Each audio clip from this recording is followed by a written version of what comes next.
Hello, friends. Welcome to Healing the Divide. On this podcast episode, I am so grateful to sit down with Emily Iris. And I want to share briefly, for those of you who might be new to this show, a little bit about its intention. The name Healing the Divide um, is really about the exploration of inner work practices applied into a variety of individual, social, collective, cultural, and coupleship contexts, really looking at all the ways as humans we can get stuck into ideologies, into particular conventions and norms that can keep us separated from ourselves and each other. And out of a space of curiosity, bringing healing work into spaces where it is most deeply needed. So it's not living in compartmentalized silos. So in this conversation today, it's really an incredible blessing to be sitting down with a dear friend of mine, many years, Emily Iris, who embodies this work in really powerful ways. So I'm going to read a brief introduction for Emily. And before I do that, I just want to say hi and thank you for being here. Hey, thank you so much for having me. I always love having a chat with you, for real. Same. Yeah.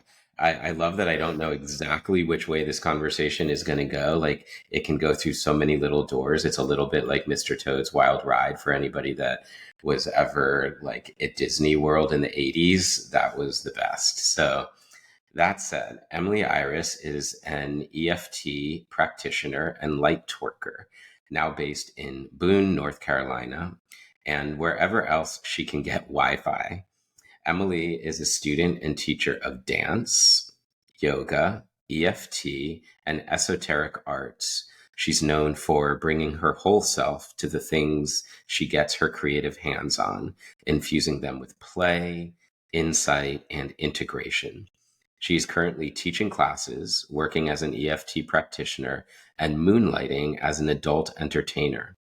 As a woman who has always liked to mix the sacred and the profane, it's no surprise that the themes of spiritual sexuality, playful irreverence, and self empowerment intersect all of her life and her offerings. Some of her most intense teachers over the past few years have been the portal, that is polyamory, the slowing down, that is mountain life, and the call to show up wholly authentic in all environments for the benefit of all beings.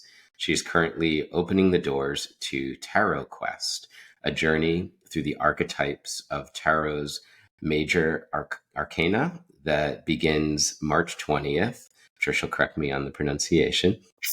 And Emily is also offering one-to-one EFT sessions virtually, and also available in her Stand store, and loves to hear from friends on Instagram, where you can find her at the handle at Miss New Bodhi, Bodhi. All right, that's so much to dive into. I feel like 2 hours is going to be a challenge. So here we go. So buckle up, friends. It's going to be a fun episode. And Emily, you had mentioned um, in sharing with me these offerings that the deeper through line is this mixture of the sacred and the profane, the spiritual and the sexual. And it's interesting that, like, in the depth of intimacy of our human relationships, these things aren't really so divided. Yet when we bring them out into the world, it's like and and everybody's holding their breath and keeping it private, and it gets awkward and it feels funky, and do we talk about this, and how do we bring it out, and is that like the stigma attached, especially to sexuality, but even taking it so far as you're moonlighting as an adult entertainer, and then during the day doing this like space holding work for people, can feel so contradictory and confronting to people.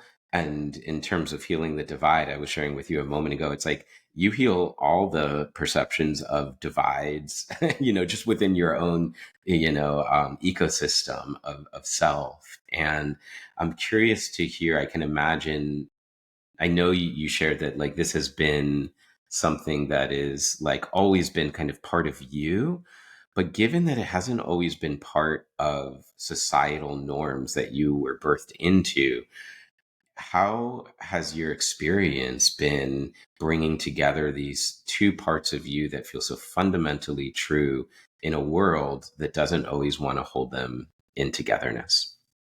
Oh, yeah. Well said. I and the pearl grasping is real. Like, and Mm. honestly, it's in both spaces. I go into the club and people are like, "You're spiritual? Mm. You're a vegan? You don't drink?" And I'm like, "I know, I don't really fit in here." And I go into the yoga studios and just, even though it feels scary sometimes, openly say, like, "Yeah, I work as a dancer also." And you get like the crazy eyes, and they're like, Mm. "Is this okay? Can we talk about this?" And, it's taken me, I'm 35, I'll be 35 next week. Mm. It's taken me this long to really live in such an integrated way in public. Mhm. But before now, I have kind of been always doing it in secret, which is where we've kept all of this. It's where we've kept sexuality. It's like in secret. And it's where Mhm. we've kept even some deep spirituality, because wearing that on your sleeve out in the matrix isn't always that cool either. Right. Yeah. And, it's been a game for me. And I've approached it just like I approach everything else in my life. I create a character, I start becoming the character, and then eventually it's like the holograms line up, and I realize, oh, I'm one now. Everyone sees it too. Mm. So does it feel authentic? Yeah, it feels more authentic. I think every expression and iteration of me feels more authentic than it did before. Hmm. That's how it feels knowing you for many years and watching this evolution. And so for our listeners who might already feel that sense of, wait, what's happening here? Again, I invite you to into the practice of what's called the willing suspension of disbelief. It's where we lay our narratives down, our preconditions, our presumptions, our projections onto roles, onto ideas, Mm. excuse me, and most importantly, onto each other. And, I would say, like, if your spirituality holds the idea that we are fundamentally one energy, in other words, I see you as me, if you are in favor of sort of stripping away ideas of hierarchy and beginning to see that we're a human family, it's interesting to note inside of our own selves where we cast judgment, where we are unwilling to extend our sameness. Doesn't mean that we do it the same, but that there's a root that is there. And to know how present and aware you are as a being, and to come out of the secrecy and live this, I'm so inspired by you constantly, not just for the doing it but the way, like you're, like you said, the irreverence and the play and the humanness. It's always, there's a frequency of relatability and enchantment, and I'm excited for everybody to get to feel into this experience with you. And my hope is it's not that everybody's going to do what I do or what you do, but when we each do our own self so fully, that inspires other people not to do that, our version, but to do themselves so fully. So, what is the most unadulterated, fully self expressed, bold, and uninhibited version of you look like when you are fully alive in your unique version? And that's the invitation of this conversation for me, at least. So this Oh, said, yeah. yeah, sorry, did you want to speak to that at all? I want to. It just reminded me of the exercise we did in, I believe it was yoga teacher training, where with Arian, we created this map of who we are when we are our fullest authentic selves. Mm. And I remember drawing this like little like stoked on life creature that's wild and playful and, doesn't give a fuck, and is that person who's holding open the door to say like, hey, this is where the weird people are safe. Like, Mm. please bring all of you because I'm bringing all of me and it's weird if you don't. Mhm. Absolutely amazing. I love the invitation and the leadership inside of that. Like, I'm not just doing it, but I'm holding the door open for all of us. And I think that speaks to your seat as space holder and that archetype. I want to dive a little bit into this idea of like both places felt like, can I belong here? And kind of curious about like what you've seen as maybe Sorry.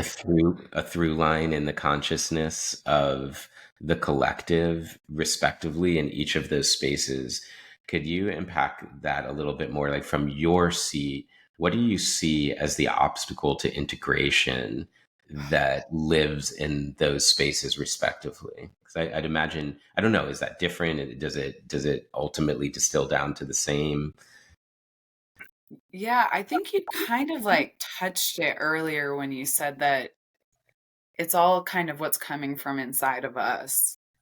So a lot of the difficulties and the judgment and the criticism that I faced in both the spiritual setting and the sex worker setting have been my own dissonance. Like, it's me. It's coming from inside. The call is coming from inside the house. And I recognize that I am part of the collective and I drank the Kool-Aid that we all drank. And if I'm going to actually be showing up in my full whole self, that it's up to me to clear that. And then I can actually share it from this pure perspective of, yeah, I'm all of this. Like, and whatever you're projecting on me is not necessarily true, but it doesn't hurt me. Um, How did that you come to that? That I speaking from someone who has like so a many of lot the of abandonment tapping. wounds. That's when I Cool. use my EFT, and really I brought that into my practice, and just the love of some really wise friends who, I'm thinking of one specifically, Faith Lowe, who is a sex and relationship coach. And she just always reminded me to hold up the mirror. I had this experience. I went and got a Reiki training, and I was so excited. We paid all this money, stayed the weekend. My partner and I went together, and just right out the gate, I was being hit with all of this judgment for what I was choosing to do for work. Mm, And I was like, oh my God, I'm so triggered. Like, I don't even know if I can receive this attunement because it feels tainted. And I'm like, I feel tainted. And my friend Faith was like, well, Em, like, just look in the mirror and see what part of you is still feeling at, at odds and at war with myself. And, with everything going on in the world right now, we need less war. And it starts inside. So being able to accept myself for what I like, for what's fun, for what brings me joy, for how the money is coming to me, and also knowing that this is a moment and I don't need to judge myself for it. mm. There's like this stigma around dancers, especially, that it's like, this is what you do when you're out of options, like you hear people joke about it, like, and no offense, but like people in a higher class, people who have money, they're like, well, I could always sell feet pics, or if I get really desperate, I could always strip. And it's like, y'all, it's not that easy. And if you're going to bring your whole self to this, and if you're going to really see all of these people in this industry for the healers that they are, you got to like cut that stigma out, because it's not what you do when you're desperate. If you're Mm. doing anything when you're desperate, you're not attracting abundance. Right. Yeah, it doesn't matter what it is. It's the state of frequency from which you're doing it. And Yeah. so has this extrapolated itself out to the way you see culture in general right now? Like in terms of the broader social zeitgeist that we're in of, um, whether that's like just the relationships that exist in terms of societally and cancel culture and censorship and um, it seems to be like everybody wants to put everybody into a box, and then if you're not in my box because I put my identity in my box, then I'm going to cancel your box. And Yeah. how do we make spaces for all of our respective boxes to get along, to work together? Because if we can't do that inside of ourselves, I would imagine we're not going to be able to hold space for that to happen culturally. And right now it still seems like we're in those swings of which one is going to be the dominant version, and that doesn't feel sustainable or healthy to me. So I'm wondering if, from your experience of being on the receiving end of that judgment and stigma, moving through the deeper work of reconciliation within yourself, choosing relationships, and at least seeming to be finding a sense of inner authority within it, if there's something you might offer back up to the collective as maybe a compass for where we go from here. Oh, yeah. So many thoughts. Yeah, bring it. Yeah, I mean, one of them, one of my big things, and this was from the beginning. I remember when we did our yoga teacher training interview, I was like, I've just done all of this feminine integration, and I want to make sure that this training supports it. And I'm coming full circle now, because I'm really seeing and feeling that what we need in our culture and our world is a reintegration of the feminine and masculine. We need the yin and the yang, and it starts within each of us. Like, this is the lover's tarot card. Everyone's like, oh, I'm going to get married and I'm going to find someone who completes me. And oh, it just, it doesn't work like that when we search for it outside of ourselves. And so many of the clients that me and my fellow workers are seeing are looking to plug into divine feminine. They're looking to like get juiced up by feminine. And I, I find myself, I'm performing feminine, but from a masculine place. Mm. So as I'm coming like into this full integration, that's what I really want for everyone, is to be able to mother and father ourselves. And then you can show up in your relationships really fully and wholly. And you can still participate in the systems, but there isn't this like neediness and grasping. What are the attributes of when you speak of femininity and masculinity or divine feminine or sacred feminine, sacred masculine, etc.? For folks that might not be as familiar with these terms or might just hold it in a loaded sense, I would love to hear your take on that. Yeah. Well, one of the cool things I like to do, and I have this amazing friend, Kellyanne at V for Vibrant, who has reframed this outside of a gender context. Hmm. Because, like, you know, we all fall somewhere on the gender scale, and it's an old dualistic construct. But she says order and chaos, the masculine being order or yang, and the feminine being yin or chaos. And when we're kind of like pulling back and looking at ourselves as cosmic energies, we want to look at what we're bringing. And there's a light and there's a shadow to all of these. So we can sort of separate it out into 4 boxes. It like if you're looking at the D&D spectrum of characters and villains, Dungeons and we're Dragons. seeing the yeah, exactly. There's like chaotic neutral, chaotic good, but we're Mm. looking at chaos light and chaos shadow. And this is the feminine light and the feminine shadow. And the feminine has been in the shadows for so long. It's been devalued, it has been trampled on, it's been like tricked into giving its power away. And so the toxic comes through, and women have kind of learned to like manipulate, and there's like a poisoning kind of Mm. aspect. When in reality, the light of chaos is desire. It's the feminine saying, oh, I dream of this thing, and coming fully with all of their passion. And that kind of inspires masculine to take action. And that can happen within us, Mm. you know? And so, like, on the other side, we have the divine order. And the shadow of that is taking control, taking too much control, wanting to take power. And it's that hungry ghost energy of just like, there's never enough. There's no end, and you'll never feel full. And our light masculine, our light order is asking for action. It's asking for inspired action and like the doing that's necessary in our little bodies on the earth. Mhm.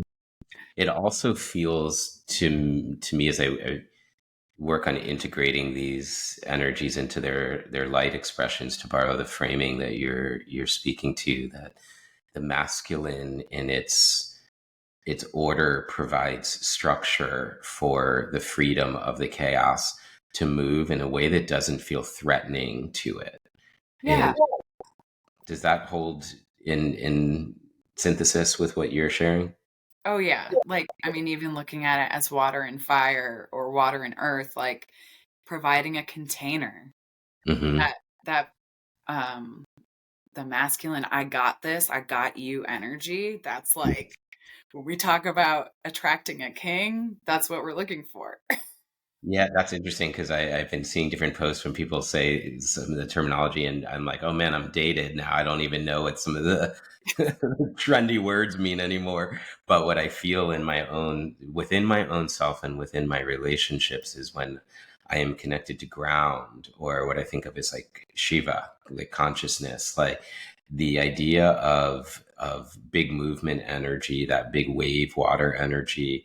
It doesn't feel so threatening. It feels like a container that can hold this, that it very much is that sense of I've got this, I've got me, I've got you, I've got us, not for you, because I'm not trying to take control. I'm not trying to deprive you of anything, but with you. And I don't need to shut anything down, and I don't need to act it all out. There's a space of being able to kind of hold the immovable, unshakable, birthless, deathless, eternal nature of self while coming into the fullest embodied expression of Shakti, of energy expressing. So it's interesting that in systems like Tantra, which is really the core of these Hatha Yoga disciplines philosophically, that this is what sits at the very root of them.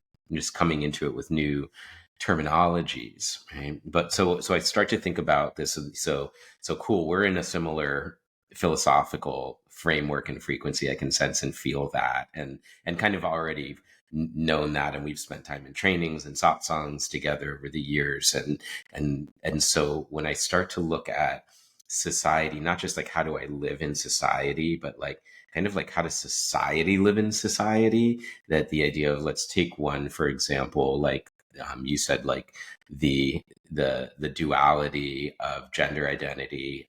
So at a physical level, right, we have like the X chromosomes and the Y chromosomes, and we're born with certain bodily, uh, whatever the word is, I can't think of for whatever reason, but bodily attributes. Like that one just felt like Pac-Man chomped out like and he's like chomping the the little bits, like it chomped my brain cell there for a moment. So there's this certain sense of there's men and there's women. Yeah, exactly. The power pellet. So then when we start to expand, as we are just really in these last few years of coming into like, well, is gender something more than man, woman, and then even beyond gender, sexual orientation.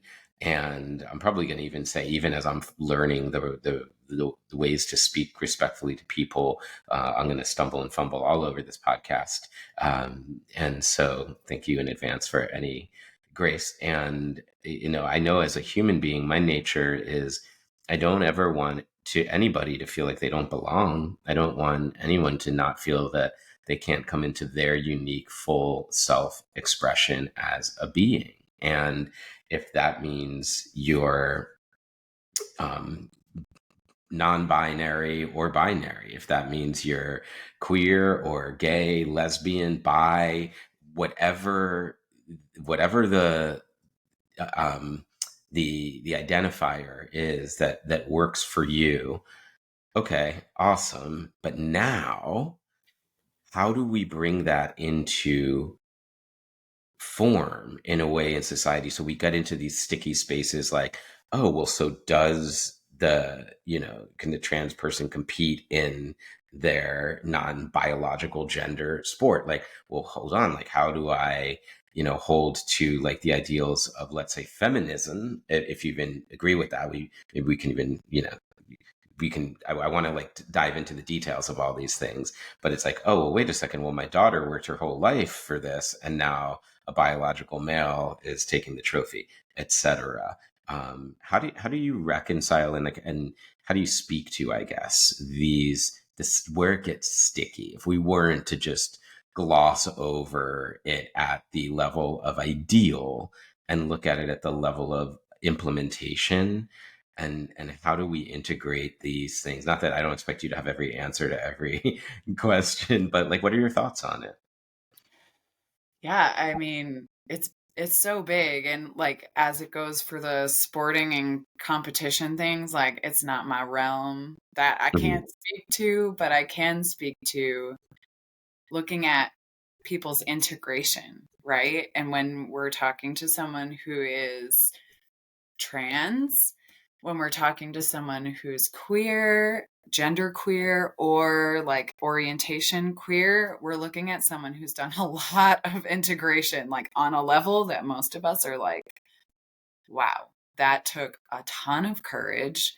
That took a ton of knowing, Mm, and it took a ton of self trust. Like, I mean, I'm just deep, deep bows to everyone who's walked that journey and is walking that journey.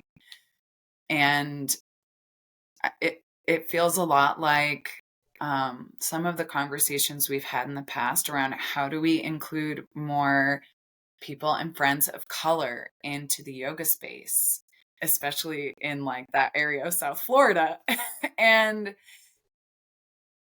it's it's more than it's more than invitation. It's celebration, recognition, and true integration and welcoming of that person, especially knowing that they may be the only person in the room who looks that way, feels that way, holds these ideals, and realizing how much we can learn from them. mhm. And instead of like adding more stigma, and I think I find sometimes we'll end up asking prying questions when we're really just trying to like understand, just welcoming someone's soul to soul and learning, taking Mhm. the seat at their feet and saying, "Okay, what you got for me?" Yeah, my mantra has been, I am here and I'm listening. Hmm. Yeah. Yeah. It just because it's like the ultimate starting place, to just and maybe it's the ultimate finishing place too, but it's so medicinal to again drop the narratives and tell me about the experience that you're having. And even you and I, sitting here, we're born into, a completely different experience of self. We're drawn towards different things, but we're also drawn towards similar things. Like it's so fascinating to me to go, wow, I maybe I hold this differently than you, and like that's okay. That's fine too. And how do we make space for plurality and diversity? But I guess where I'm going with it is when there's something fundamentally is the way that I'm going to lead with the way that I'm currently in comprehension. So open to intellectual humility, but there is a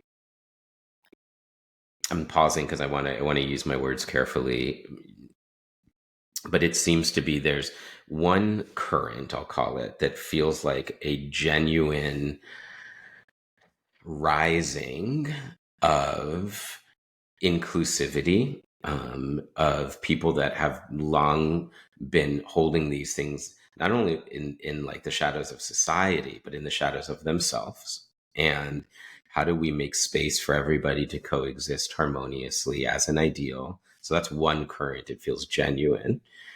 And that could be gender, that could be race, that could be relationship structure, that could be occupation choice, it could be political orientation. I mean, we could go right down the line.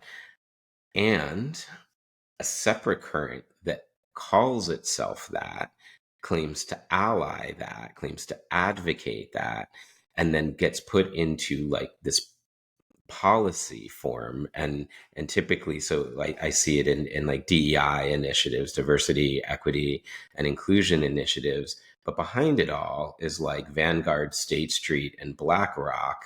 Yeah, and it seems like it not only the financial implications of that, but the power, the idea of that shadow masculine. Well, to use again the framework, when the shadow masculine is masking as the light feminine and saying, like you have to put these policies in, and then our political party represents you. So we generate and feed and perpetuate the victim narrative, which actually keeps you stuck in the shadow of the feminine, ironically, in the name of bringing you out of it so that it can maintain that power over dynamic. And that feels, for one, obvious and evident to me, but it doesn't to largely across society. People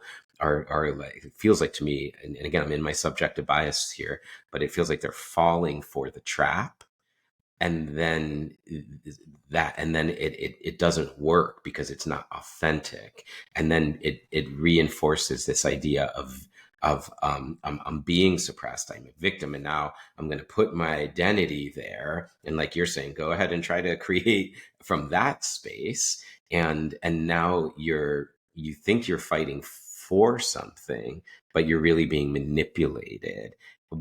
How do we counteract that tendency? A is like, do you agree? Do you have a similar calculus of the situation? And B, like, how do we strip it from that really co-opting of that movement, in terms of, well, that just can become another voting block, then check the box for the party that represents you. It reminds me of when Biden was like, you ain't black if you don't vote for Biden, and I'm like, are you serious, dude? Like, get out, man. Like, come on. Like, that right there speaks so much. If I didn't have a practice of not letting other people's self-expression like trigger dictate my own, I would be so activated by that sentence. But it's like, let me put you into a box, call you a minority, and then pretend like I'm giving you the power, and then watch people advocate it. And so that's kind of one of the things I want to get into with you. Yeah, that's a perfect example. And yeah, 100%. I think the most awkward and fantastic thing we can do is name it. Hmm. And just every time you see something, say something. And that's like, that ends up being me heckling every commercial I see, or, every advertisement that I go by, I'm like, ooh, it's a wolf in sheep's clothing. Yeah, And thank you. Yeah. yeah, and really like naming those. I mean, sometimes they're microaggressions, sometimes they're masked manipulations. Name them in conversation all the time. Name the victim mentality when you see it. Correct yourself. Like it's just about being present with all that is. And yeah, we're gonna get swept up from time to time. That's like part of being human, and we can completely love, accept, and forgive ourselves. Mhm. But like we can make a practice of playfully calling out all of that shit when we see it. And Mhm. I understand, like, I love what you said about I'm committed to not showing up from my triggers, but like on some level, ugh, Yeah, it's a because it's not okay. It's not okay. It's gross in a way, and it's hard. That is a if there's a minority, it's like that. It's like it feels as if like the minority that's seeing that, it's hard to speak to because the people that are activated by it, that are buying into it, will perceive you as the manipulator and not wanting to support that movement. And it's like, no, I want to support the genuine expression, the Mhm. authentic emergence of a more collectively diverse society, but not one that's imposed by the political class or the corporations. That you can feel the inauthenticity just like oozing out of it. And so it feels like I love your answer. It feels like naming it, saying it, beginning to poke that, that balloon, like pop that, because that's not it. And that's not the real thing. And you see it everywhere with like, and yoga actually is, we're both yoga students and teachers, is we've seen it there too, right? Like, it gets, well, we're talking about yoga now, that's great, but it's like, wait a second, like, where's the heart of what it really stands for? And it's like it's getting strip mined of its real value. Yeah. Yeah, and sometimes a well-placed question to someone who's able to receive it is all we can do. Like just plant a seed and bow, and that's all they're ready for, but maybe that seed will take root. So then how do you hold get taking in a little bit of like where you are, what's your stance on like the ideas of like wokeism or woke ideology and all that? Like what's your take? Man, I think everyone's out here doing their best, and we're not always doing our best in the most aligned and authentic way. Sometimes it is performative. Mm, But I'm not mad about there being a woke culture. Let it be the gateway. It's mm, just like I started yoga for fitness and alignment reasons, but look what it did to me over time. yeah. Oh, yeah. I'm so grateful for this contribution again. I had a conversation where I was in my reactivity and going like, this is oh, where we've pendulumed, way too far off. And the person I was in conversation with, I thought was going to kind of like argue it back, like, no, this is what is needed to happen. And she goes like you're I totally see that. Like I agree with that assessment. It's gone way too far off, and it is exactly what needs to happen. And she's like, what I'm seeing in you is just you're seeing like where it ultimately, where you want the end point to be, but your impatience is denying it the process that it needs to have, because it has to swing out in order to swing back to center. And it doesn't just flow that way because we get it, because we're people and consciousness and moving at the speed of gravity and society. Like, and so we're just penduluming out as a society. So the part that was like stuck in this is the way that it has to be and it's always been is holding so tight and trying to fight against, while another part is like in this revolutionary element and swinging out far enough to overcome that. And then ultimately, maybe it's 5, 10, 15, 50 years, who knows? And not like we'll all ever be there at the same time anyway, but maybe the center of gravity for society does ultimately land. And we're just moving through that penduluming process right now. Oh yeah. So, Like so if how do we it's hold space? Hmm. right, if it's some kind of spiral, we're like, we've been here before. Damn it, we've been here before, but we're still spiraling up. No, right? This is the way healing happens. We're orbiting around the same wound from higher consciousness like a winding staircase. Yeah. Yeah. And it really is like an inside job and, not as a bypass, like truly to be on that staircase and say, oh, I'm here again. Mm. Okay. How can I approach this now with everything that I've taken with me, everything I've learned, all of the love and this vibration that I've now cultivated? It's like stabilization higher and higher and higher. How do I approach this same situation again with my new mind?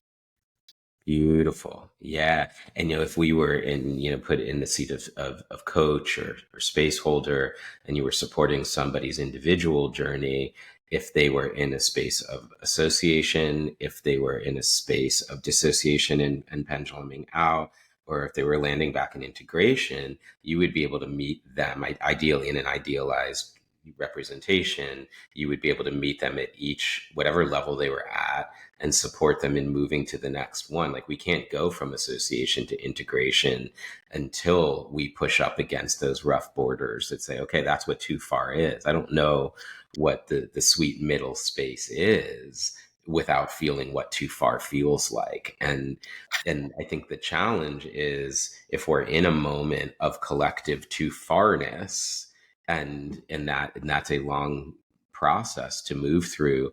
Well, our lifespans might be short relative to it. So my daughter's only a teenager for these next few years. And so does that mean that as society is flinging out to an imbalanced expression, how do I support her in being part of that? Like it's so present on social media, it's so present in friend groups, it's so present in school.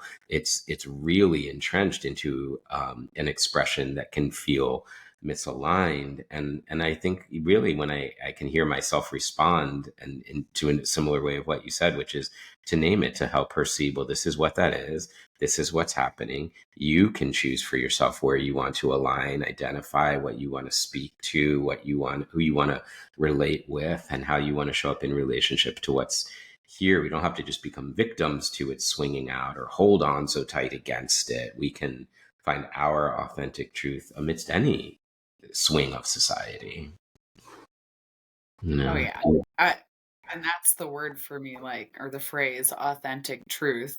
And, it's like as a collective, we're in this weird narcissistic abusive relationship where we're being gaslit all the time. And if you can't find your ground in that, woo, it's going to be a rough ride. It's going to be a rough ride no matter what, but you can enjoy it also. And I found it happening to me, like allowing um any kind of stigma, right, to be kind of thrown on me.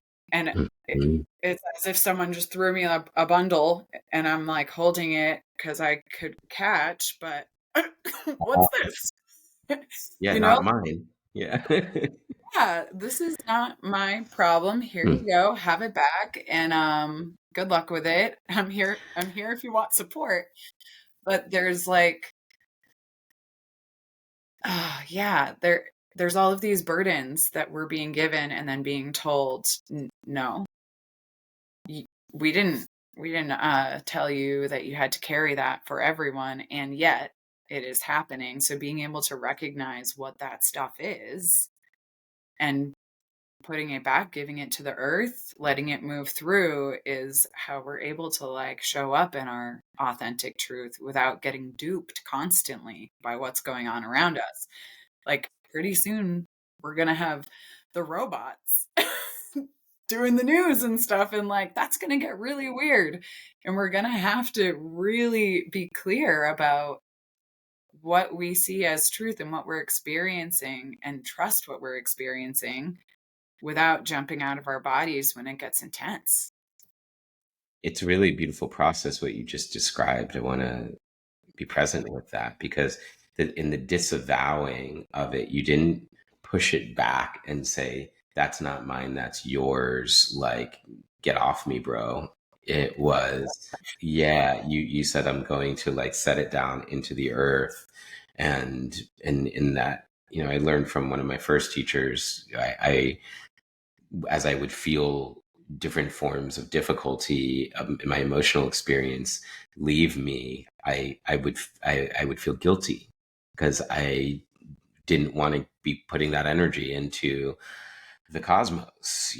And my teacher said, "You're underestimating the transmutative power of compassion that is the universe, and it can take it and it can turn it into love." And that was really beautiful. You in a way were like midwifed that energy into its like alchemical transmutation and giving it back down to the earth that way. That was really beautiful. And so, yeah, these are the sticky spaces. Thanks for jumping into them with me.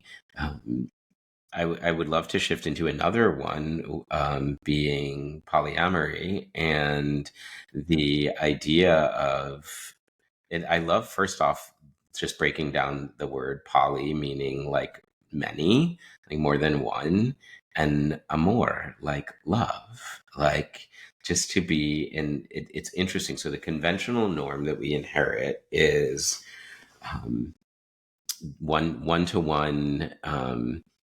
I don't even know. I mean, is is monogamy even like the opposite of polyamory? I don't even feel like it is in a way because it's like that doesn't feel necessarily antithetical. But I'd love to hear your thoughts, somebody that's really lived in this space, and if you could describe, yeah, maybe starting with the definition and understanding of how you hold this nature of relationship for people to again receive without the filters of their preconceived notions. Yes. Yeah. So I think like the words are kind of, there's compulsory monogamy, just like we have compulsory straightness. It's just like this is what people do. And then polyamory for me means many loves. Hmm. Like real simple. And we see the word pop up everywhere, polytheism, polyhedron, and we know what it means, but having it in the context of romantic relationship and or sexual relationship is like all covered in stigma when we first look at it. And yeah, I it got clear to me when I realized that I have friends that I love and I have parents that I love and I have past partners that I still love. And I have friends I don't speak to anymore that I still love. And I was like, oh my God, I am polyamorous. Because Hmm. if we're really looking at like monogamy, this is like penguins. They just mate for life. But they're also part of a community. So maybe they are kind of polyamorous too. Hmm. Yeah. And when I think about, like parents, y'all don't say like, well, I only have enough love for this one kid. So the rest will just have to leave out in the cold. But opening up to being loved from multiple angles ah, is Hmm. huge because it's almost like standing in one of those trifold mirrors, or like four mirrors, or however many mirrors you choose, reflecting you back to you from every angle. And you best know you're probably going to see some unintegrated parts that are difficult to look at first. I mean, the level of it's funny because people are like, "Oh, open relationship," and I'm like, I don't think that's accurate right there. That feels like the level of work. I'm in a one-to-one relationship with somebody, and that brings up so much the increasingly exponentially complexifying dynamics. I'm shut down over here because how this person is reacting, but I'm open here. I'm healing from heartbreak because we broke up, but we're still together. Like, whoa, like the implications are profound. And, is everybody in a relationship with everybody? And like, how does that function? And I'd love to just understand more if you could unpack another layer or two. Totally. Yeah. So I think recognizing too that we have all these different kinds of love for different people is really important. Like, I started to get clear that, like, I have romantic love with some of my friends. Like, we like to get together and be little romance fiends, but it's not Mhm. sexual. And it might not mean that we ever live together. It doesn't mean we share a bank account. And Mhm. then recognizing with someone else, like, this is a deeply sexual connection, but I'm not getting the emotional support or needs met. So can we negotiate this being just that? Or, you know, how does it work? And Communication has to be so on point. yeah, it does. And like, in so many ways, I have epically failed. Mm. And of course, like, I'm in my inner world is what I'm going to see in my outer world. So my first go round with polyamory, it felt very disastrous to me, but also just was a huge growth portal, because I saw all the holes in the little bypasses where I wasn't actually ready to communicate with that kind of depth with multiple people everywhere all at once. And right. Yeah. Yeah, if you're just listening to the podcast, my head is nodding like, whoa. Yeah, and you saw me during that time. I was like vibing, but I was also hanging on for dear life. And well, my first experience of polycule and like this container of four people coming together with the intention to all love each other, mixing sexual love, mixing romantic love, mixing friendship, mixing brotherhood, like mixing sisterhood, mixing spirit. It didn't end up that, all four of us lived happily ever after, but I got some of the most powerful and like the quickest healing for my original wounds that I've ever experienced. It pushed me, said, okay, you're struggling because there's some stuff that you need to clean up. And I was fortunate to be around people who let me do that work for myself.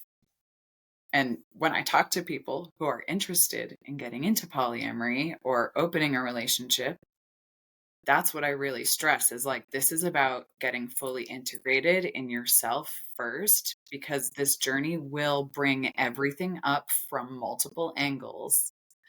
And if you don't feel clear in your spirit and you don't feel grounded, uh, like it could become a traumatic situation. Not that it will, but So how do we negotiate the idea that like the relationship itself is the healing ground versus I need to be healed before coming into the relation? Like, do we really get integrated first, or do we open to the recognition that it is time and this is the space and the people for me to embark upon the journey of my integration, knowing the terrain's going to get maybe extra bumpy here. I mean, my deepest wounds in relationship are being cheated on, so to speak, right? And so it's like the idea of like seeing my partner with another person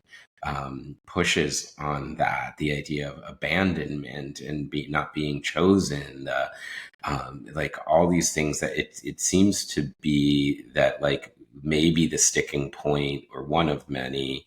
I'm really just like approaching with curiosity, is that there's something tends to happen in the psyche that feels, well, you like, I don't know that it's possessive, like your mind, but this only exists here. These feelings, these emotions, these sexuality, like sex, emotional intimacy, exist just between us, and what I thought was just between you and I can be shared somehow devalues what I thought was just here. And maybe it's how we outsource to like mattering, like saying, this is my worth comes from this, my mattering comes from this, my security comes from this, my wholeness, my validation. So to the degree that I've outsourced it and now it can be shared, then it threatens all those spaces. So the amount of emotional maturity, the amount of emotional bravery that has to live, if you're sincerely trying to live in this way, and it's not just like this, the way people present it as like it's just a free for all, whatever. And it's like, no, if somebody's genuinely committing to this work, it seems like it's the exact opposite of that. And what it would push on feels so threatening that it doesn't surprise me that people would want to call it something that it's not and then not look at it, because it confronts everything that we guard. And so I would love to hear, to whatever degree of vulnerability you're comfortable speaking to that, what your experience has been like. Oh, yeah. I mean, I feel like it pushed on my original wound of abandonment as an adoptee. And like, not only did I find myself, I mean, it was so trippy, I cannot even tell you. I found myself set up in this space almost like a play where there were characters, each playing a parent in some weird metaphysical way.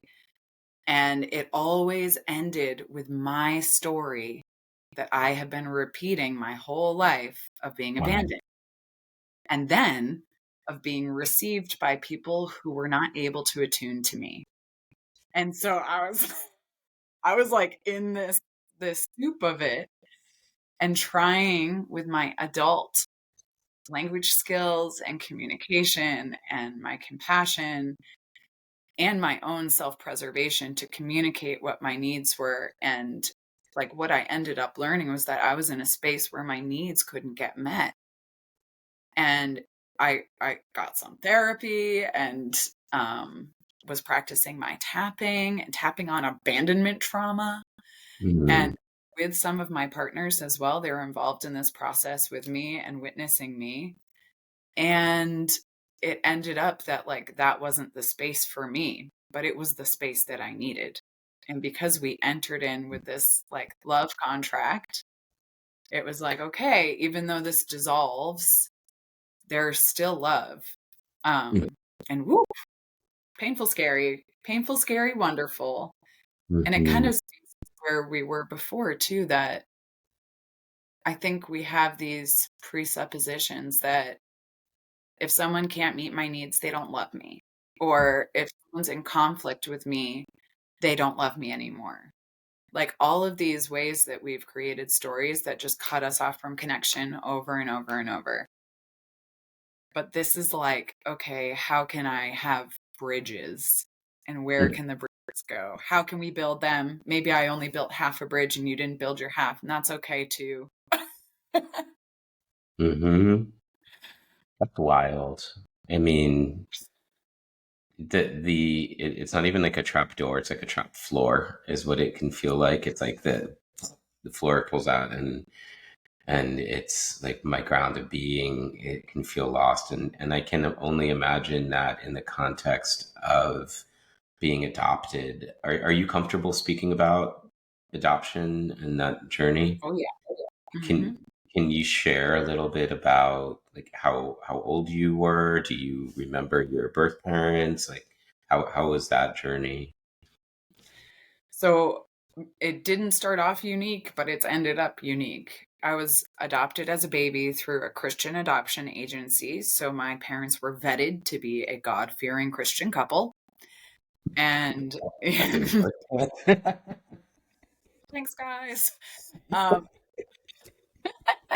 and at that point, my biological mom was planning to become a youth pastor, and she was 17. So my biological father was down in Miami, oddly enough, and he was in school. He just thought, I can't take care of a child, and they put me up for adoption. And I was received by my parents like a couple weeks after being born. And I want to mention too, like private adoptions are transactional. So, like, that's there, and that is a very weird thing to contend with. What do um, you mean by that? like knowing that in some ways I was bought and sold. Like my body was sold, which is wild. And like I grew up knowing the whole story the whole Okay. time. From when I was little, I'd be like, I'm adopted. I'm more special than you. I actually got punished for it one time as a young child. And I had the story that like I was saved, that someone loved me so much that they wanted a better family for me who could really take care of me, and that this family really wanted me. Like it was all about being wanted, really, was the story. Mm. And it's beautiful and true. And it washes over the experienced somatic moment of losing everything for me as a pre-verbal little baby creature, where I went from the voices and the touch and the smells and the people that I knew and was taken away from all of that, put with a foster family for a week or two, and then transferred to a new family. Yeah. Stored in your nervous system. That is not just like a story that we can adapt to.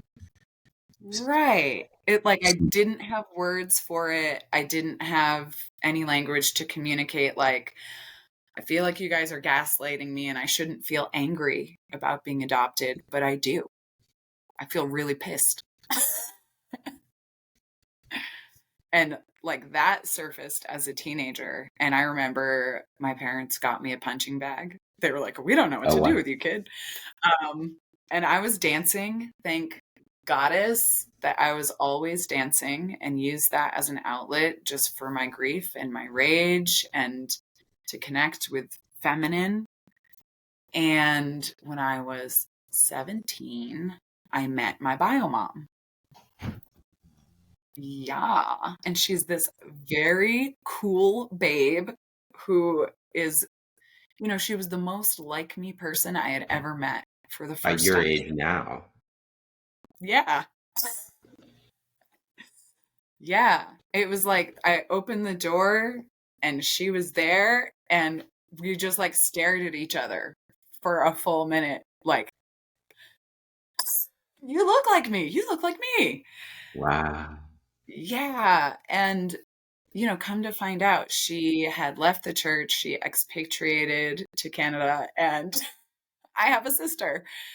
And like that journey of getting to know her was incredible. And just, seeing what it's like to biologically be like someone gave me a sense of connection that I just hadn't known before. Hmm. And uh, 7 years down the road, I found my bio father.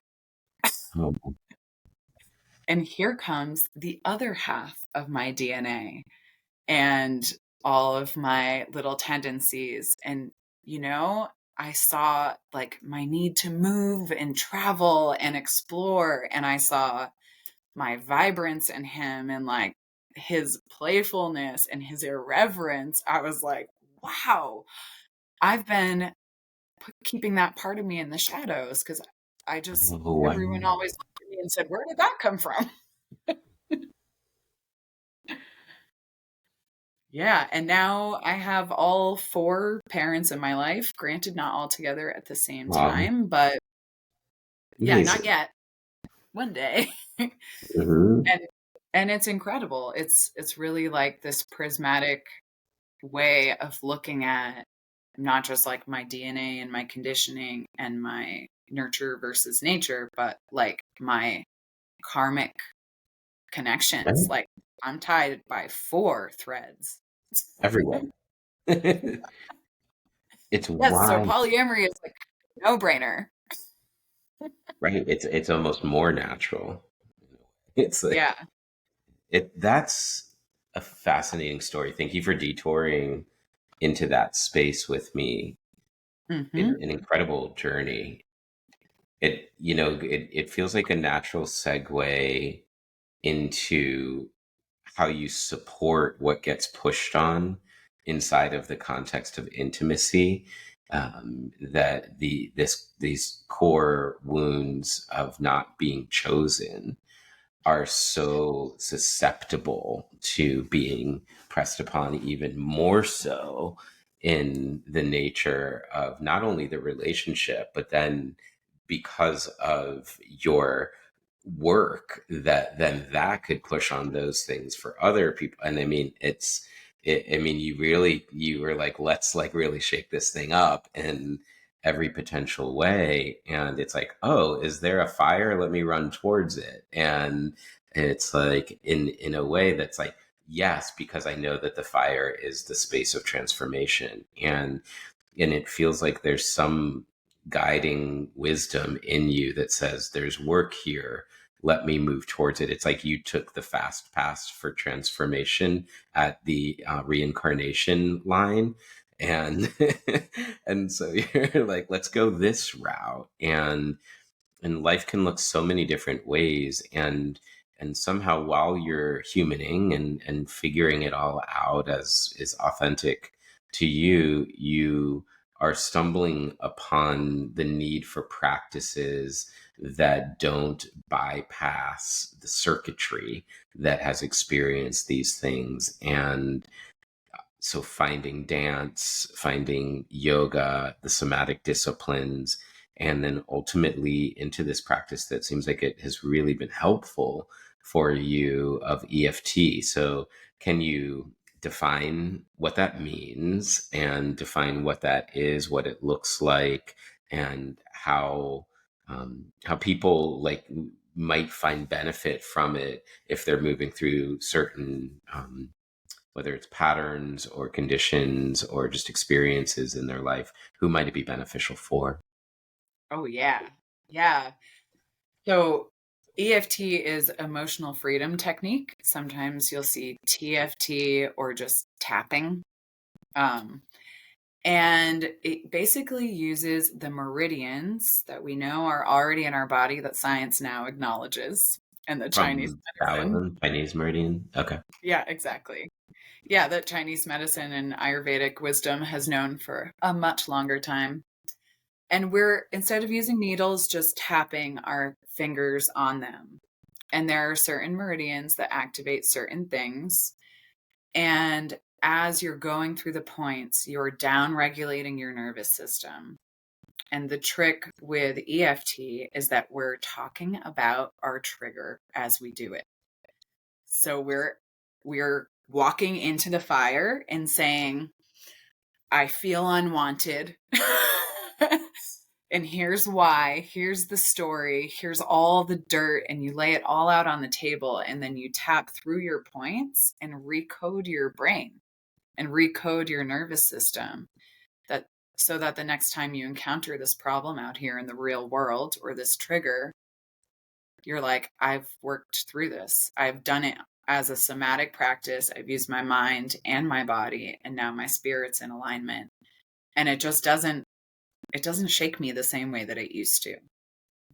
So it's a complete nervous system recalibration experience, and Yeah. it feels very holistic in the sense that you're working, for the yogis listening at on all the koshas, you're really hitting all the layers of self by, adding your body and working with the energy field and naming the emotion, witnessing it enough in order to speak to it, which is implicit within that process.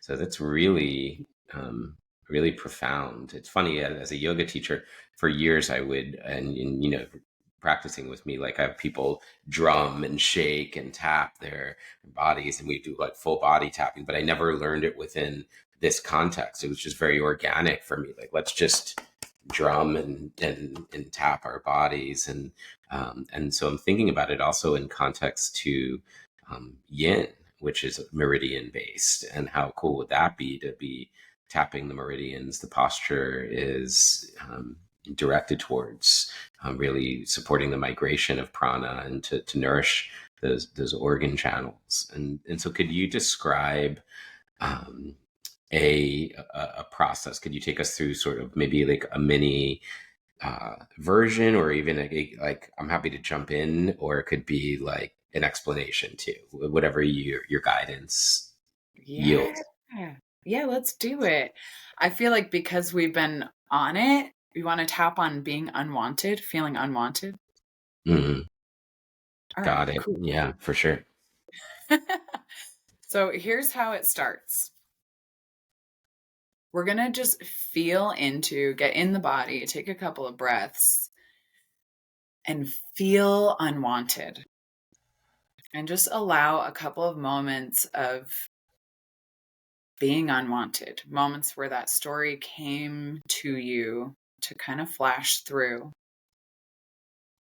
Can I pause briefly just to say, if you're listening right now, this could be a spot to maybe pause, if we're jumping into something that feels like process and you wanted to join it. It might not be. Just check in with yourself. Is this the right time?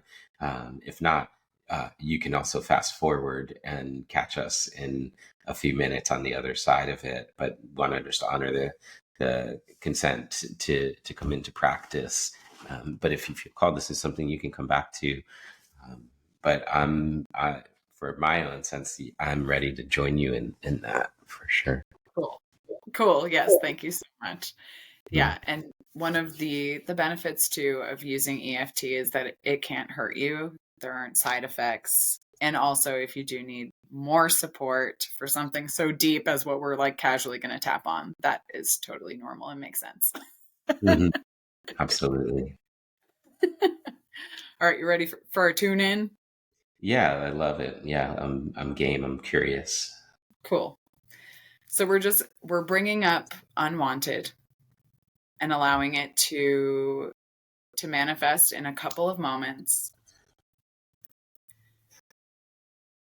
And taking a couple of breaths and recognizing where we are, the feet on the ground and the booty in the chair and the head rising towards the sky. We know we're not in those moments right now, but we might still feel kind of emotional aftershock.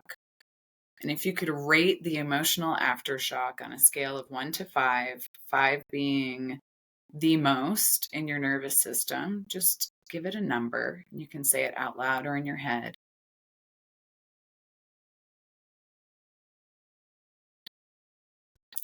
And then we're going to start tapping on the side of the hand, your karate chop point, just soft pressure. And I'll have you repeat after me. I feel unwanted. I feel unwanted, And I have all of these stories that support my feeling. and I have all of these stories that support this feeling. And I recognize that they aren't true, And I recognize that they aren't true, but they just feel really real. but they just feel really real. I felt unwanted in the past. I felt unwanted in the past. And it's felt really bad. And it's felt really bad. And I don't want to keep feeling unwanted. And I don't want to keep feeling unwanted. So I'm willing to recognize. So I'm willing to recognize All of the unwanting within me. all of the unwanting within me. And how all of the times that I felt unwanted out there in the world. All of the times I felt unwanted out there in the world Were never personal. were never personal. And that I survived every single one. And that I survived every single one. I didn't think I would. I didn't think I would. But I'm here. And you froze up on me. I don't know if there's another one. But I'm here. That's the one. But I am here. And I recognize that I'm safe.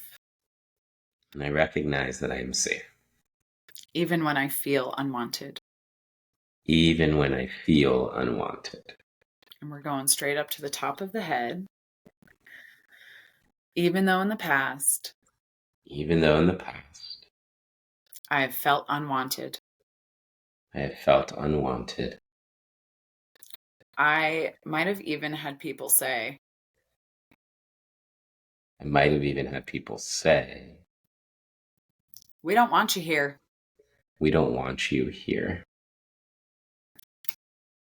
And it really hurt.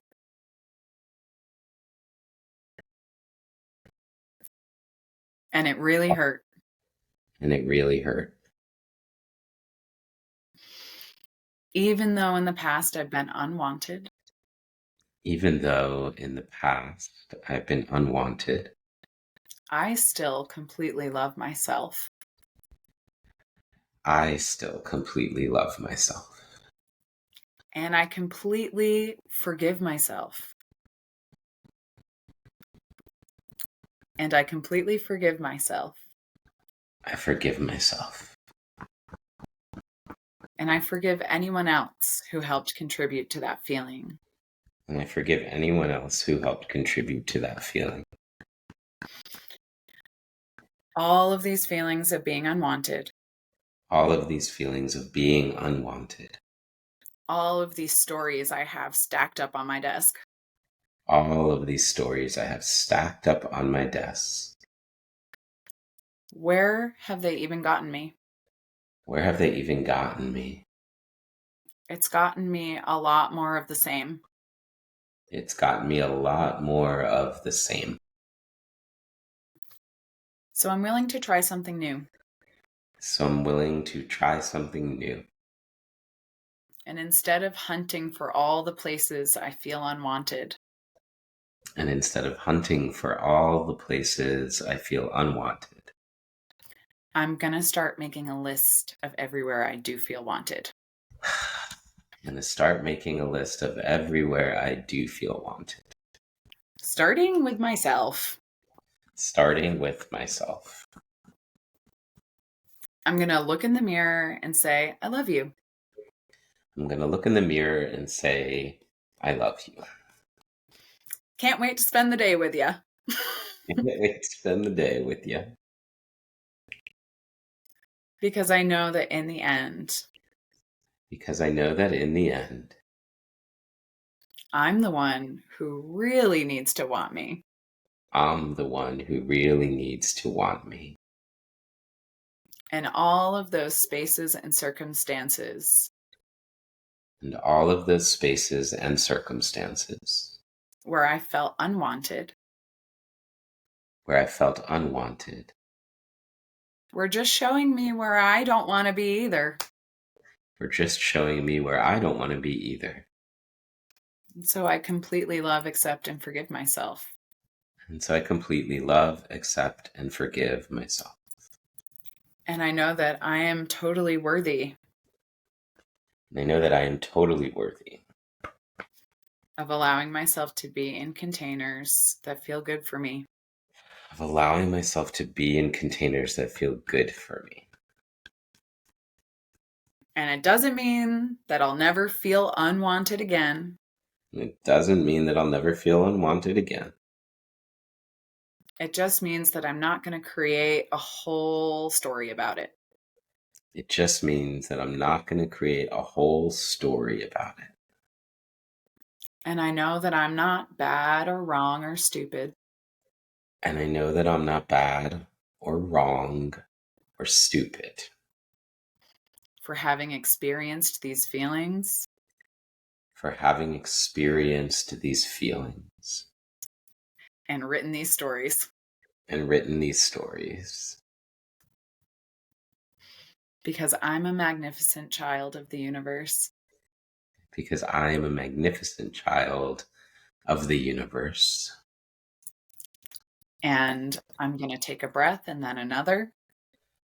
I'm going to take a breath and then another. And that's proof right there. And that's proof right there. That I am wanted by the divine. That I am wanted by the divine. Because I am still here. Because I am still here. So even though in the past I have let unwanted rule me. So even though in the past I have let unwanted rule me, I completely love, accept, and forgive myself. I completely love, accept, and forgive myself. And I'm ready and willing. And I am ready and willing to step into this new version of me. To step into this new version of me. Who always feels safe and loved. Who always feels safe and loved. And so it is. And so it is. Take a big breath in, hold it at the top. And when you're ready to let it go, big open mouth, relaxed jaw.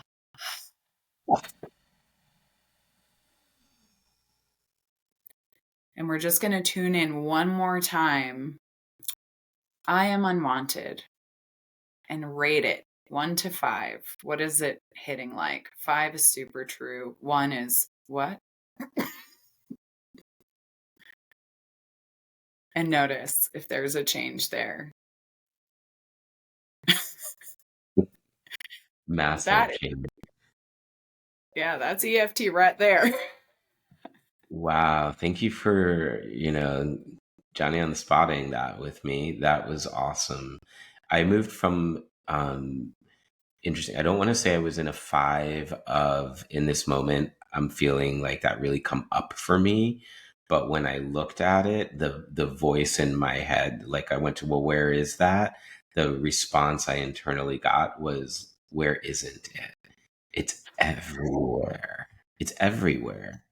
It's everywhere. I'm afraid of it everywhere. It's the monster lurking under the bed of, and my Enneagram 9ness, the core messaging is I don't matter, and nobody's special is actually the root of it. And so that idea of like, well, I won't be chosen, I won't matter, I'm not wanted, I've been left, all these things have really it's been something I've worked with a lot, and it journeys with me in these spaces of being seen more. So it's hard just to show up and have a podcast or teach a class or share a post or something, in I wanted to do this for so long, but the idea that my face is going to be on a screen and people can have opinions and make and unwant and then but feeling like, no, I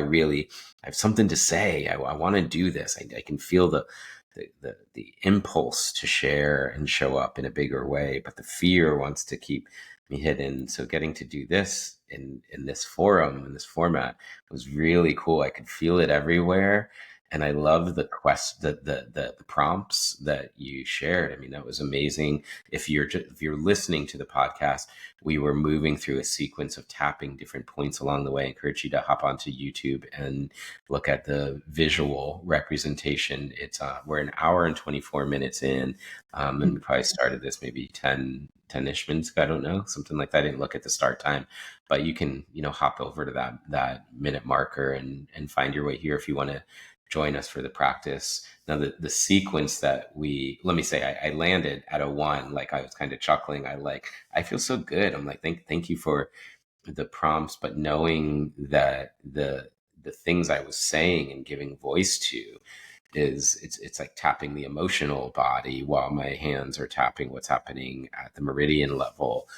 So really cool. I love meridian work, and I didn't know enough about EFT to realize it was based on meridian theory. So that's really neat. In this past weekend, we're doing a 300-hour teacher training, so we're going deeper into practices and for people who are already teachers. And we did our module on yin, and our group is presenting individually. They're going into pairs tonight to work with sharing yin practice where there's corresponding Dharma teachings for the emotions that connect to the specific organs and meridians.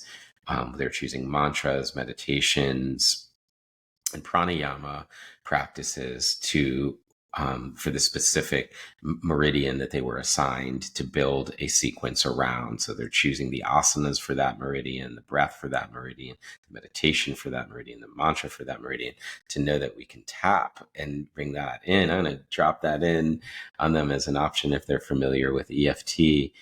Cool. Thank you for sharing that work with me, and I love that it also can demonstrate for people what you do and the gifts that you have, and I hope that alone destigmatizes some of the notions.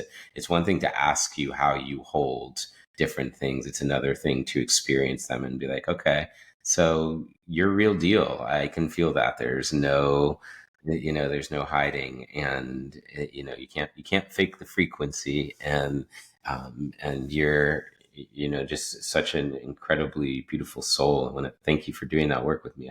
I feel lighter right now because Cool. of it. Yeah. So anything else in the realm of EFT that you feel called to speak to share? Yeah. I mean, and I'll kind of track back a little and share that I let this cross over into my life as a sex worker, and I have been known to tap with people while sitting at the bar or stand behind them in the mirror and say, I want you to look in the mirror and say that you completely love, accept, and forgive yourself because you're worthy of that, man. Like, and Yeah. So it's what do been you see as that is like, what's the core need? If there is there like an archetypal through line in for, for customers or clients that would come in?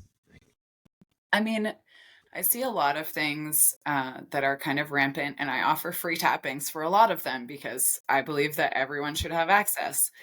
And one of them is addiction and just like not understanding or seeing where we have chains just laid loosely upon us, and we can leave it behind, and just a lot of numbing. And I do see, like I said before, people looking to get in touch with the feminine when Mhm, all along it's within us, mhm, but they're looking to like find it. And maybe, modeling and having a mentor, like there's nothing wrong with that. And like, as you know, in some tantric practices, like it works. It can really work if we come in with awareness, but it's really just the not knowing what it is that I'm looking for. And that's kind of what I like to bring to people's attention. Like, give yourself some more love. Most likely, probably across the board, we could all do that. mhm. Yeah. And EFT, You Hmm. can use it for everything. They are literally doing research on how you can walk back your prescription for your eyesight using EFT, memory issues. I love to use Louise Hay's Heal Your Body as a companion text because she has every sickness almost under the sun, what emotional and mental belief it comes from, and then the affirmations to counter it. And if you tap on those affirmations, it has a lot of power to clear up some chronic things. Often in conjunction with whatever else you're doing, nutrition and your doctor and your therapist, but Hmm. putting it all together, it's super, super magical work. And tapping can be used. The mentor I studied with, Gala Darling, she used it to clear her eating disorder. Wow. And I started with her to clear some of my abundance blocks. So, yeah, I want to get into that because I've seen that as a theme in some of your shares lately on social media platforms. So, but before we do that, the sequence that we just moved through, um, does the sequence change based on what you're working with, based on the meridian? Is it um, how many points are there? Can you describe them for people that might not be watching but listening? Yeah, so the algorithm I just did started on the karate chop point, which is our setup, and that's tapping the side of the hand, like the kind of meaty part of the lateral part of your hand. And then when we go through the points, this is just kind of an overall algorithm. And the ones that we use are the top of the head, it's the crown, and then just above the brows and the center, we have the temples, the top of the cheekbone, the upper lip, the lower lip, where the collarbones meet, under the armpit, kind of on your ribs there, and then the wrist points. And these are like the Gala Darling method. That's her tapping algorithm. But I have books and research that uses specific algorithms to combat specific things. Like, for instance, phobias, you kind of just stick around this area up on around your eye. And if you're Well, working with addiction, you might move it down to the heart. And sometimes, because I'm a rogue, I'll go off the map and I'll tap wherever I feel a blockage in my body. hmm, got it. And so there are set points, but there's also intuition. Totally. Yeah. I mean, it's science that is still being researched and discovered because it's honestly a huge disruption to our current medical industrial complex. Hmm. And it was developed to help treat people with PTSD from the military. So, it's, It works. They're adopting it, but keeping it secret. Well, yeah. this And fits what people, I know to be true.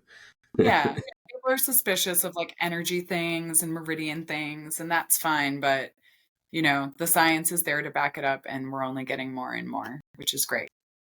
Yeah, ultimately it's the results. I was having a conversation with my son yesterday and he's like, people, dog placebos. He's like, if it works, it works. Like the outcome should be the litmus test for it. And, that's it's so true. And so that it feels like a natural um opening of the door actually to I'm going to pivot where I thought we were going to go, but I wanted to go into tarot because that's something, and maybe we can connect the other piece, which was the financial piece. So like Mhm. two other things I want to make sure that we tap into, dad joke, before I literally get mocked for this all the time, but before we go, which is tarot, because it's one of those things also that people will say, that doesn't work or whatnot, but you utilize this practice, and I can see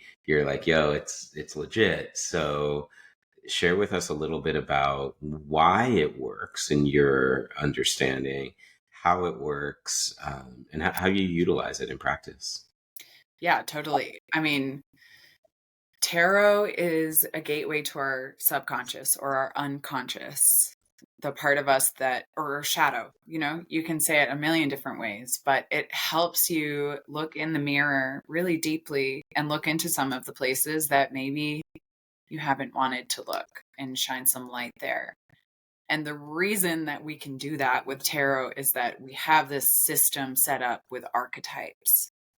And there's a reason that across cultures, across world religious pantheons, we have kind of the same archetypes over and over with different names and faces.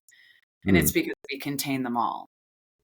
So when we're looking at tarot and we're receiving messages from it, it's an invitation to look at where that archetype is showing up in your life and how it's showing up in its shadow or its light or its divine order or chaos.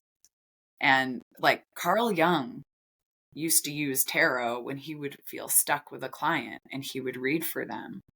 He would Hmm. also look at astrology, and in fact, the two systems are inherently linked. So it's like once you kind of start sticking your nose around in all of these esoteric arts, you start to see how just divinely woven together it all is, and how all the systems have infantilized and kind of written it all off, and or called it witchcraft, right? And kept us Mm.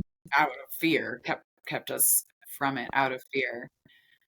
When really it's just a system of looking at what's going on inside of us, not necessarily predicting tomorrow.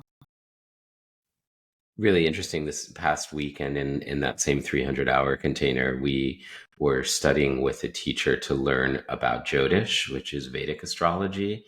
And she had done a chart for me based on my birth time and year. And it's connected to, but different from astrology as we know it. I guess it's maybe Western astrology, and it was really interesting, and might be something to explore further if you're into that. And if so, I can connect you with her. And for anybody else that's interested in that, it's Jyotish,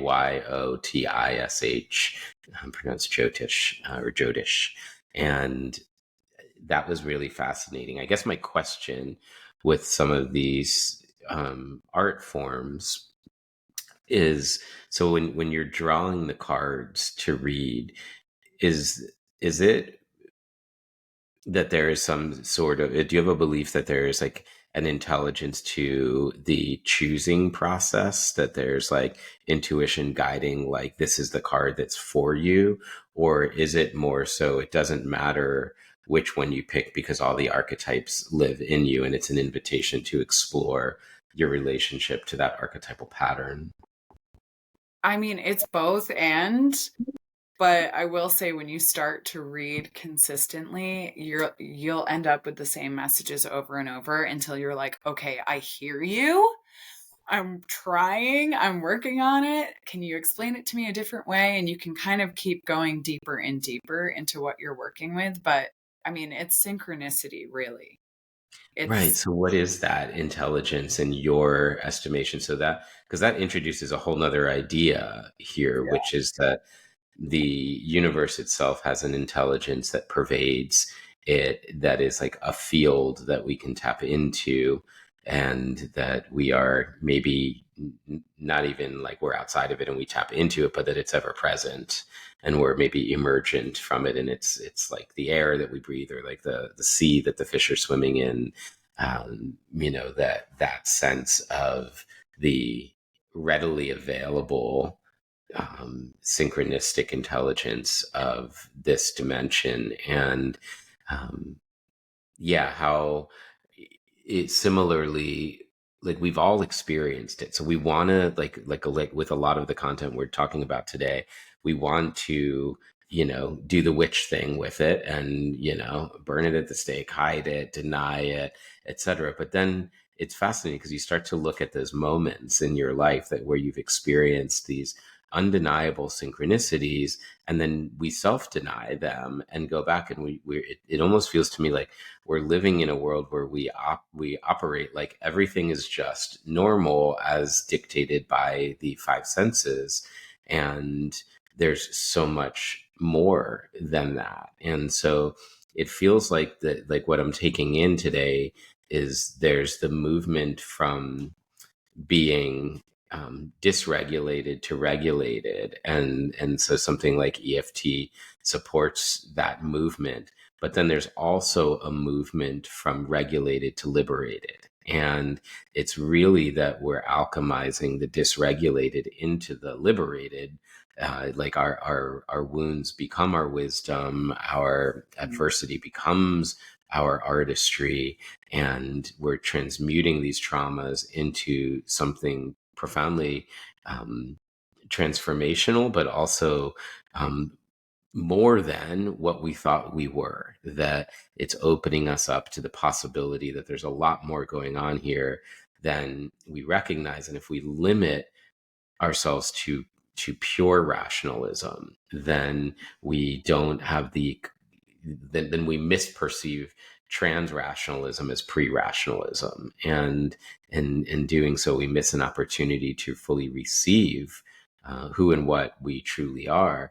And even if you're skeptical, awesome, like bring the skepticism with you and let results, so like what you said, well, it's funny, you do this and you start to see, and it's like, okay, go back to the placebo. If the outcome is working, then the outcome is working. And you start to live in this way that orients to mystery as an invitation to an open state of experience versus belief, which sort of concretizes and hardens to a closed energetic experience. And so it's great to come in and like, cool that you have convictions and beliefs and assumptions that you have utilized to feel more safe in the world, but have they made you feel more safe, or have they kept you more bound?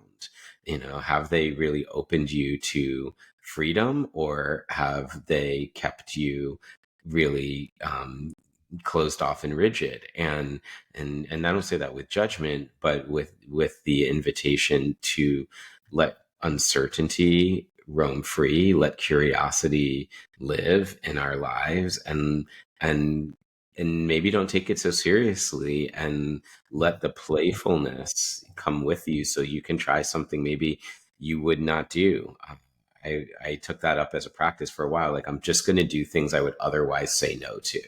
All right. It was like in dating, it was in recreation. It was like, I'm only going to do the things that I wouldn't otherwise do. Guess what I found in that? Yoga. Yoga. Fuck. Right? I was like, okay, that's cool. It's interesting. I wouldn't even chant Om for 2 years. I'm like, yeah, a fucking cult. And then I'm like, Om. I'm like, where's that? And then like now I'm like, oh.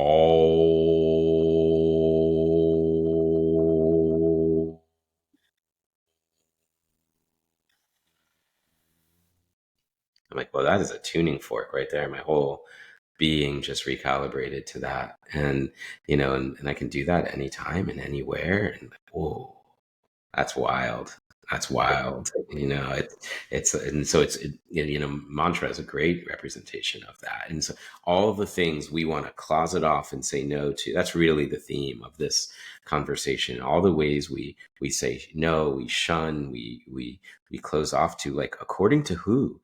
Like, why? Like, if you grew up in, let's say you were born into a world where like paganism was revered, if you don't question anything, then you wouldn't question that, Right. like, so like if like it really makes me stop and think, like, when everybody's so identified with their values and their belief systems and their cultural norms, like, and they're like, this has to be right and I stand on this, it's like, well, if you haven't questioned it, we could have put you in the exact opposite system and you would be advocating for that system. So if your system doesn't stand on the capacity to question it, right, is education valuable if it doesn't educate you in how to question what you're being taught? That's it's a big thing. And I think if we're going to really step into our potential as individuals and as a collective, we need to be willing to question the conventions that we were conditioned to receive. And isn't that, if and I would even push back one layer further, Emily, and say, if you want to be conservative, and I don't mean to conserve the current norm, but to conserve the tradition of being, which is evolution, the greatest thing that you could do is challenge the norms, because that's been the most consistent thing that's ever been. Oh, yeah. And I mean, also overarching, it's questioning with genuine curiosity and really like being open to the answers that you're receiving. Mm. Because I think sometimes we're asking questions out of like our own preconceived judgment and notions, and that comes through energetically.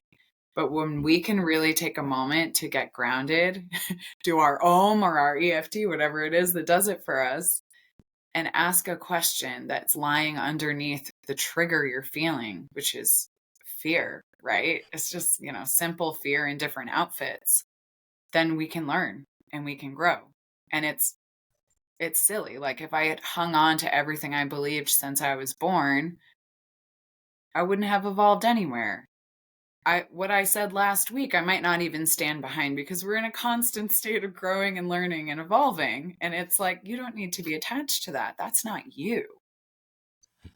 You is so much bigger and vaster in all of us and all around us. And like, that's what we're diving into. It's like Right. It's touching not the even untouchable. right. Right. Yeah. It's really stepping back and seeing like who I call me is not a self that is moving through time, but rather a self that time is moving through. And there is an Yeah. intersection point It's like between, this much of us is out here as an avatar. yeah, exactly. Right, right, right. But it's cool. That's cool. It's like we are the Big Bang in a sense. Like we're right at that Oh yeah, that's intersection the tantra. point It's the where invitation to we're play. formless and we're form, we're consciousness and we're matter, we're unmanifest and we're manifest, and we're standing perpetually on the precipice of that. But when we mistake our identity into only the produced aspect, and then it gets us in trouble. And similar to the penduluming we were talking about earlier, when we then deny that aspect in service of being something more, we likewise suffer. But when we just expand our awareness, when we widen the aperture to include more of ourselves, we realize that we are fundamentally whole, we are fundamentally worthy, and we are fundamentally secure, and we are connected to everything and everyone. Abundance isn't something we can even um, transact, because it is something that we are, and we don't have to become what we are. We just remember what is most deeply true, and then that is a beautiful magnet for everything. But it's only drawing in, it can only draw in because it's already connected. It's not like we become free or we become abundant. There's no attainment, there's no non-attainment, there just is, and that's what we are. It's the reverse graffiti, right? It's the reverse graffiti. Yeah. Well played. Well played. So as if we were to drive that into the financial context hmm and looked at abundance within monetary terms, that's a space that you work in. Is it both personally and professionally as well? Does your coaching support that for people? So I feel like I am still in the midst of it. Hmm. And I'm working with someone, Elizabeth Ralph, who's the spiritual investor, who has just been like quantum leaping me with all of the money things. And I think, it's something that I will absolutely speak on, but I'm not quite there as a teacher yet. Yeah, thank you for the honesty. But yeah, what you feel um, ready and comfortable in sharing, maybe some of the tools that you've learned or insights that have been super supportive for you. Yeah. So her like motto in life is show up needing nothing and receiving everything. And this is exactly the mirror of what you're saying about abundance. Like, I'm Mhm. divinely connected, I'm divinely safe, my soul is untouchable as fuck. I am infinite, I am limitless. I'm the only one who sets the limits for myself. So, okay, I've noticed in my life, I set a limit on how much I was willing to receive when it came to money, but also love and pleasure. Like it's all in there together. Mhm. And as I started to increase that, there's this natural like expand and contract that happens, the spanda for Arian. And not getting attached to that and staying in a state of neutrality is what's getting me to where I want to go. And I want to say for all of us, maybe especially for artists who are taught that we're supposed to be struggling and starving, or we're selling out, you you find yourself trapped in this cycle of chaos where it's like, oh my god, I'm receiving everything and now I don't feel capable of holding it and I'm back on the bottom.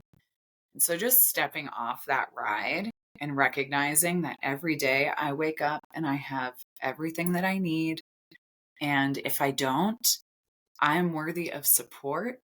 I'm worthy of asking for it. Just the practice of asking for it, as you know, is huge. Um, and recognizing that I can receive in ways that my brain couldn't even imagine. Like, I've had some manifestations come through in some of these cash money honey courses I've done with Gala Darling. I'm like, this is nuts. I put my order Mhm. in with the universe. I was specific and I received. This is nuts. Mm. And it's wild. I don't know if this has felt true for you, but for me, that belief was etched like it's like there's some thing about me that will like that's not for me, like it's going to be hard for me, and it's this big thing, and it's going to be like if I could finally do it, then I will have like be the man my father imagined I could be. And, and I could finally have financial security and, da, da, da, and it's like, dun, dun, dun, dun. It's like so much samskara there. And realizing, I also started working with a coach, in the for like business and this sort of thing. And the first thing I've been coaching, and she was like, well, let's why don't we trade? Like I really want to work with you. I see a lot of value in what you do that would be helpful for me. And I was like, oh, that's amazing.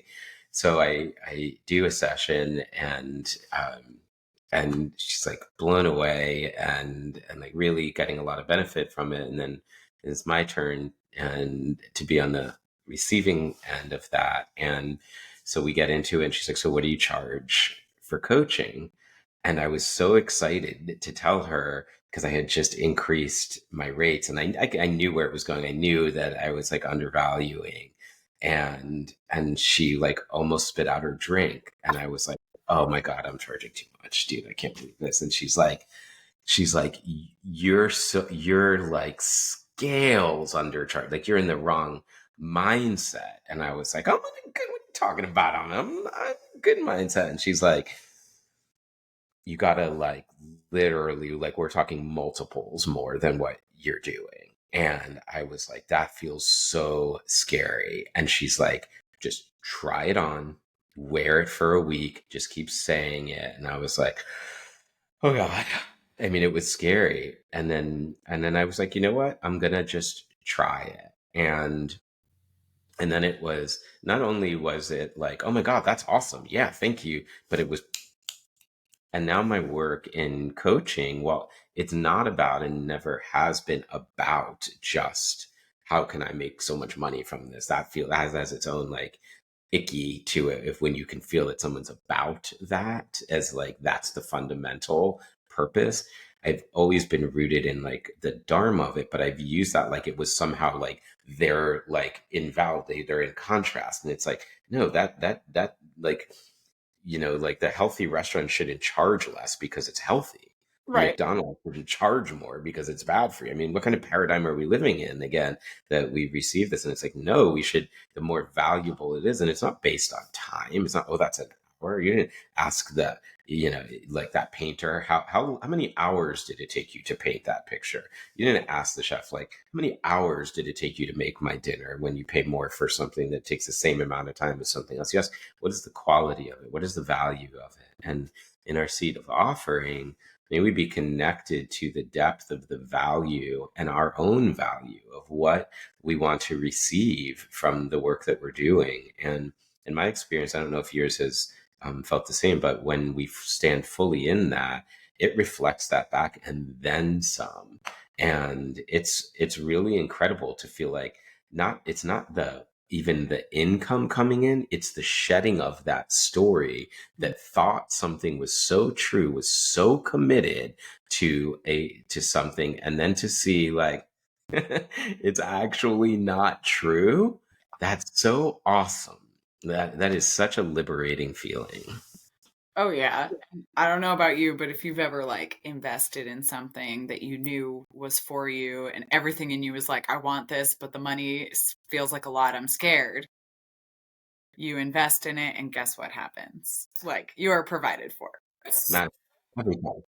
To the point where in teacher training, where it can be a significant investment for people to put a few $1,000s into something, or like the 300 is more than that, it's more bigger investment. It's even when people have said like, I don't know how I'm going to pay for this, and I've said to them, well, like, is it in alignment? And if they are like, yes, and I feel that and they feel that, I stand in that with them, even on the receiving end, and said, and I trust it will show up.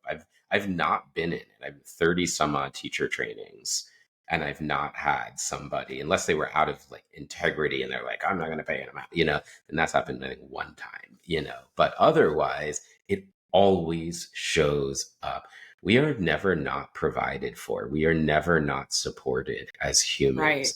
And so to stand in that, the And true security isn't even something you can gain, and it's not something you can lose, because it is something that you are. And if you meet your own ground, the ground will always lift you. It is always supporting you. Like you said, I'm still here. yeah. Yeah, and then it's our responsibility, which is like, oh, talk about taking your power back, like as big as I can dream and as much as I can expand, then it's up to me. Love that. And also scary and great. It's amazingly scary and beautiful. Terrifyingly beautiful surrender. Yeah. It's Right. look, mom, no hands. We're not going to white knuckle this thing anymore. Yeah. No, because that never really helps, does it? Mm, yeah. So that said, thank you, thank you, thank you for joining me for this episode of Healing the Divide. And what a ride. This was an awesome conversation. We got into so many powerful things. And for our listeners, thank you for being on the ride with us. I hope that you have extracted some value. If you feel called to pick up anything that you put down in order to be here with us, I just invite you to pick up or put down or choose consciously what is in alignment with your deepest truth.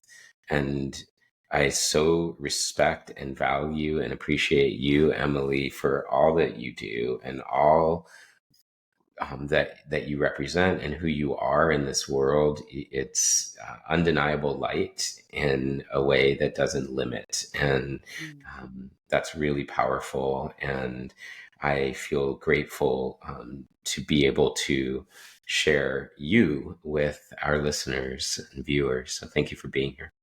Thank you so much, Scott. It's just always a treat to converse with you. I appreciate you so much. And thanks for continuing to do the work out there.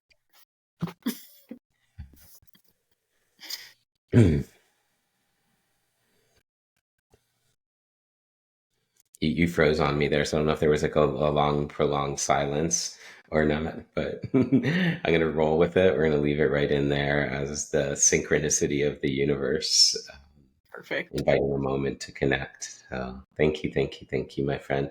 And see you next time on Healing the Divide.